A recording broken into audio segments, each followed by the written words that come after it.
Hey everyone, welcome to section 5.4, the average value theorem.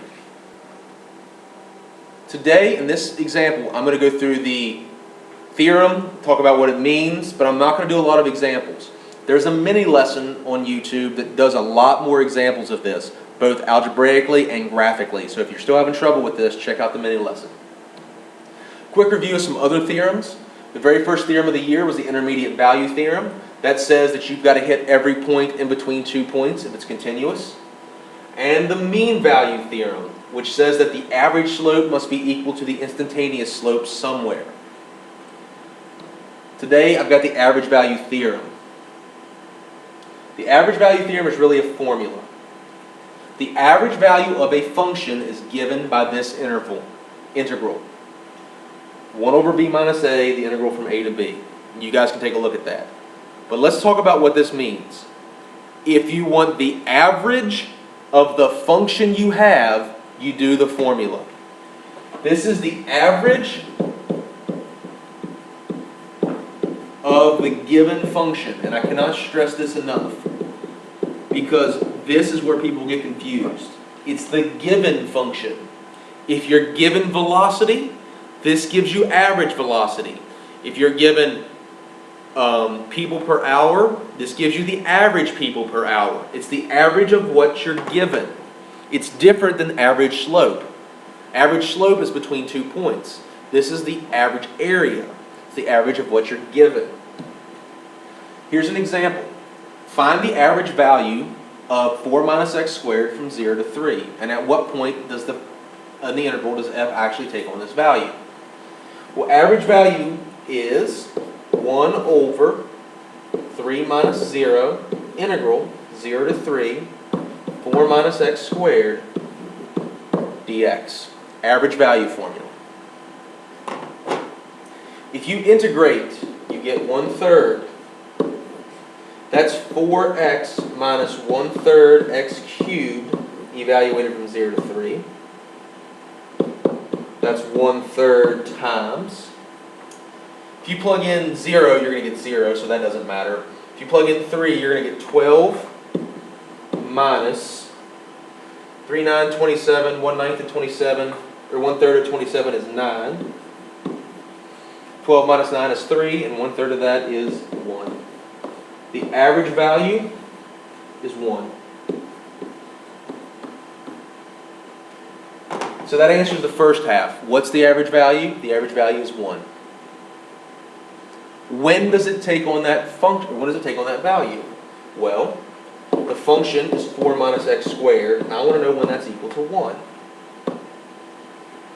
So that's negative x squared equals negative 3, or x squared equals positive 3, or x equals plus or minus the square root of 3.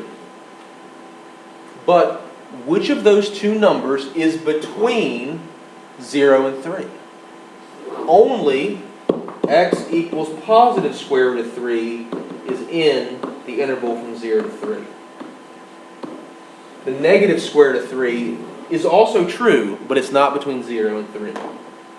So let's talk about this. That's the setup for the formula. This is the calculus. That's the average value. That's what the average value is. When is it the average value? So I set the function equal to the average value, and I solve, and then I check which of my two answers is in there. Maybe both of them are in there, but in this case only one.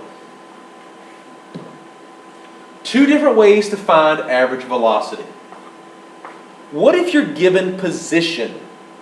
So if I have position and I want average velocity, I do not use the average value formula. I have position, I want velocity. Well, how do I get from position to velocity? I take the derivative. But if I want average, I don't want the derivative at a point, I want the slope between 2 points. So one way to do it, if you have position and you want the average velocity, it's just the slope. But what if you're given velocity and you want velocity? So you're given velocity and you want velocity. Then you do the average value formula. If you're given position and you want velocity, it's the slope between 2 points. If you're given velocity and you want average velocity, it's the average value formula because you're given what you want. This also works for acceleration. What if I have velocity but want average acceleration? So I have velocity but I want average acceleration. How do I get from velocity to acceleration? That's a derivative. But I want average, so I don't want the slope at a point, I want the slope between 2 points, two of the velocities. So if I have velocity and I want average acceleration, I do slope. What if I have acceleration and I want average acceleration? Then I do the formula. So that's the important thing. When you want the average of what you have, you use the formula. When you want the average of the derivative of what you have, you use the slope. Let's take a look at this. Find the average velocity of a particle between 0 and 4. Explain why you chose the formula you used. Include units, and you may use a calculator to solve this. So I have position. I want average velocity. So I want average velocity, and I have position. So do I use the average value formula, or do I use slope? I use slope. Why? Because velocity is the derivative of position, but I want average velocity, and that means slope between 2 points. So I need 2 points. I need 0 comma something and 4 comma something. 0 comma something and 4 comma something. How do I find the comma somethings? Well, I plug it in. Or I'm going to cheat and use the calculator and look at the table. So it's 0, 0, 2. So 0 comma 2 and 4 points 041. So my answer is going to be 2 minus 0.041 over top of 0 minus 4. So let's grab a calculator. 2 minus 0.041 divided by negative 4. My answer is negative 0.490. Units, if it's velocity, it's feet per second in this problem.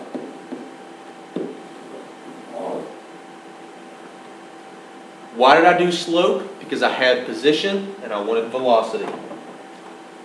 Almost exactly the same problem, but now instead of given position, I have velocity. So I want average velocity. I have velocity. So I'm going to use the average value formula, which says it's 1 over b minus a, the integral from a to b of 1 over t squared plus 2t plus 0.5 dt. Now how do I do the antiderivative of that? I don't know. Luckily you have a calculator. I can do the integral, second trace 7, the integral on the calculator. So from 0 to 4, the integral is 1.045. So this part, just this part, is 1.045. But I still have to multiply it by 1/4. So what is 1/4 times 1.045? 0.261.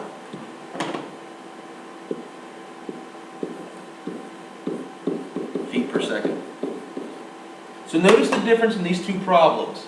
In this one, you're given velocity and want velocity, so it's the average value formula. In this one, you were given position and wanted velocity, so it's slope between 2 points. Keep track of what you're given and what you want to find, because that'll tell you whether to use slope or whether to use average value formula. There's more practice in the mini lesson that's posted on YouTube on this section. So pay attention to that, pay attention in class, come ask me any questions you want. Okay, guys, thanks.